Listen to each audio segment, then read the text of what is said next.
देखो, हम राज्य व्यवस्था के बारे में पढ़ते हैं। पॉलिटी, नेशन एडमिनिस्ट्रेशन जिसका मतलब होता है राज्य और व्यवस्था। इसके 4 पार्ट होते हैं पॉलिटी के। पहला पॉपुलेशन, टेरिटरी, गवर्नमेंट, सोवरेंटी। अब ये सोवरेंटी का आइडिया जो था वो ऑस्टिन ने दिया था, और जो कॉन्सेप्ट ऑफ पॉलिटिकल सोवरेंटी है ये रूसो ने दिया था। अब देखो, सोवरिन होता क्या है? संप्रभुता। संप्रभुता मतलब ऐसा चीज़ जो हम अपने डिसीजन खुद से लें। तो इसमें भी कई तरीके के सोवरिन होते हैं। Inner sovereign, outer sovereign, nominal sovereign, real sovereign, popular sovereign, legal sovereign. अब लेक्चर 4 शुरू करते हैं। देखो, constitutional development of India, charter act 1600। Queen of Britain जो कि एलिजाबेथ थी, 31 दिसंबर 1600 में एक चार्टर भेजती हैं ईस्ट इंडिया कंपनी के स्टेब्लिशमेंट के लिए, जो कि 15 साल के लिए उन्हें ईस्ट इंडिया कंपनी को ईस्ट में ट्रेड करने की मोनोपोली दी जाती है।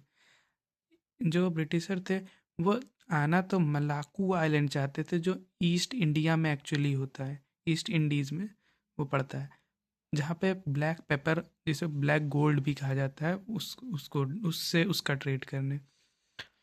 पर वो इंडिया आ गए, क्यों? क्योंकि वहाँ पे पहले ही से पोर्टुगीज थे, डच थे, डच। ठीक। तो सबसे पहला आने वाला बोला जाता है कि अंग्रेज 1579 में स्टीफन थॉमस था। ये ईस्ट इंडिया कंपनी का नहीं था, पर पहला अंग्रेज इसी को माना जाता है जो आया था। उसके बाद कैप्टन हॉकिन आया था हेक्टर शिप से सूरत में। अब आगे देखो। हाँ, queen Victorian east India company का और क्या कहा जाता था? Governor and company of merchant of land on trading in east Indies कहा जाता था, और दूसरा नाम मर्चेंट ऑफ एडवेंचर बोला जाता था। इस कंपनी को पावर समाप्त हो गई 1850 एक्ट से, 1858 एक्ट से। इन 1874 कंपनी एंडेड कम्प्लीटली। ठीक। During establishment of East India Akbar का शासन था। फिर 1603 में क्वीन एलिजाबेथ की डेथ हो जाती है। उसके बाद जेम्स सिक्स्थ बनते हैं राजा। वो लेटर लिखते हैं अकबर को, और कैप्टन हॉकिंस के द्वारा 1608 में हेक्टर शिप से सूरत भेजते हैं। फिर हॉकिन 1609 में आगरा पहुंचता है। इन 1615 ऑफिशियल एम्बेसडर थॉमस वॉज सेम्ड। अब देखो, ये थॉमस जो था ये ब्रिटिश क्राउन का एक वो था, रिप्रेजेंटेटिव, जो कि इंडिया आया। तो इसी को माना जाता है कि ईस्ट इंडिया कंपनी से थॉमस आया है। हाँ, अब ईस्ट इंडिया कंपनी में एक गवर्नर होता था, एक वाइस गवर्नर होता था, और 24 मेंबर होते थे। इसे बोर्ड ऑफ डायरेक्टर बोला जाता था। हम्म। ठीक है, अब देखो औरंगजेब। फिर देखो, इतना हो गया। अब उसके बाद औरंगजेब आता है। औरंगजेब आता है, फिर औरंगजेब मर जाता है कब? 1607 में। तब ईस्ट इंडिया कंपनी जो 1717 में फर्खसियार ने दस्तक जारी किया। अब औरंगजेब के बाद फर्खसियार बना। अब फर्खसियार ने दस्तक जारी, फर्खसियार को एक बीमारी थी जो कि बहुत ही, जो जिसकी वजह से वो बैठ नहीं पाता था सही से।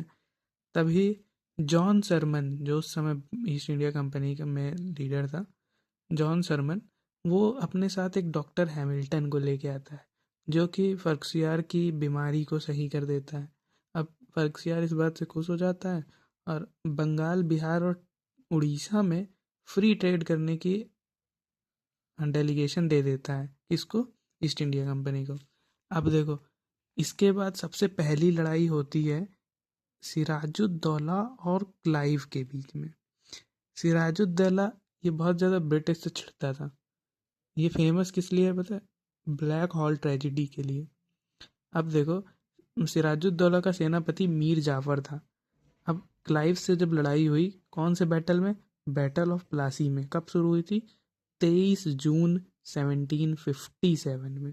ठीक।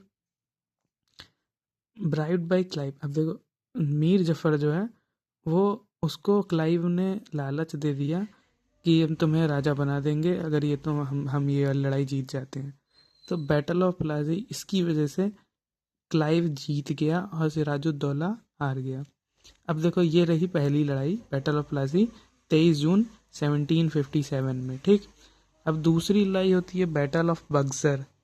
बैटल ऑफ बक्सर कब होती है? 22 अक्टूबर 1764 में। ठीक। ये किसके किसके बीच होती है? एक ईस्ट इंडिया कंपनी के मुनरो वर्सेस शाह आलम, जो कि 46 ईयर्स से नवाब था अवध का। दूसरा मीर कासिम और सुजाउद्दौला।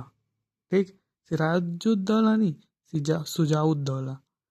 और मुनरो वर्सेस शाह आलम, मीर कासिम, सुजाउद्दौला। ठीक। अब 1765 में जब मतलब ये मुनरो जो होता है वो जीत जाता है। अब 1765 में दो ट्रीटी कराता है कौन? क्लाइव। एक 12 अगस्त 1765 को शाह आलम सेकंड के साथ। इसमें क्या करता है? बंगाल, बिहार और उड़ीसा का दीवानी का अधिकार ले लेता है। दूसरा कराता है 16 अगस्त 1765 में। अब बंगाल में डायरकी रूल इस्टेब्लिश करा देता है कौन? क्लाइव। डायरकी रूल मतलब revenue collection east India company करेगी, बाकी के काम जैसे कि जस्टिस, एडमिनिस्ट्रेशन, लोगों की प्रॉब्लम, ये सारा नवाब करेगा। इसे निजामत बोलते हैं। अब देखो चार्टर एक्ट 1726 आता है। इसमें Calcutta, Bombay, Madras presidency governor got the power to make laws of East India Company. अब कलकत्ता, बम्बई, मद्रास प्रेसिडेंसी के गवर्नर जो हैं वो अपने राज्य के लिए अपने से लॉ बना सकते हैं ईस्ट इंडिया कंपनी के लिए। अब 1773 का रेगुलेटिंग एक्ट आता है। इससे पता चलता है कि राइज ऑफ एग्जीक्यूटिव। अब ब्रिटिश पीएम, उस टाइम के जो पीएम थे, वो देख रहे थे कि हमारे जो ईस्ट इंडिया कंपनी में लोग हैं बहुत ज़्यादा करप्ट हो रहे हैं। तो उन्होंने, उनका नाम नॉर्थ था, पीएम उनका नाम नॉर्थ था, एक सीक्रेट कमेटी बनाई 1772 में, इस्टेब्लिश्ड ईस्ट इंडिया कंपनी को चेक करने के लिए करप्शन। 1773 एक्ट में to remove the defect of East India Company. ठीक। गवर्नर ऑफ बंगाल को मद्रास और बॉम्बे के गवर्नर्स को अंडर बंगाल के कर दिया। इससे पता चलता है कि हमारे संविधान में seed of rise of centralised system यहीं से देखने को मिलता है पॉलिटी में। अब फॉर द गवर्नर जनरल, अब इतने बड़े राज्य को संभालेगा, बंगाल और मद्रास दोनों को, मद्रास और बॉम्बे को भी बंगाल के अंदर आ गया है, तो इतना बड़ा संभालने के लिए वो अकेले तो संभाल नहीं पाएगा। तो 4 मेंबर्ड की काउंसिल इस्टेब्लिश करते हैं। एक एक तो गवर्नर जनरल होता है जिसके पास वीटो पावर होती है, और 4 अलग अदर मेंबर होते हैं काउंसिल में। अब किसी भी डिसीजन को पारी करने के लिए 3 मेंबर का यस करना जरूरी है। इसी से हमें राइज ऑफ एग्जीक्यूटिव समझ आता है।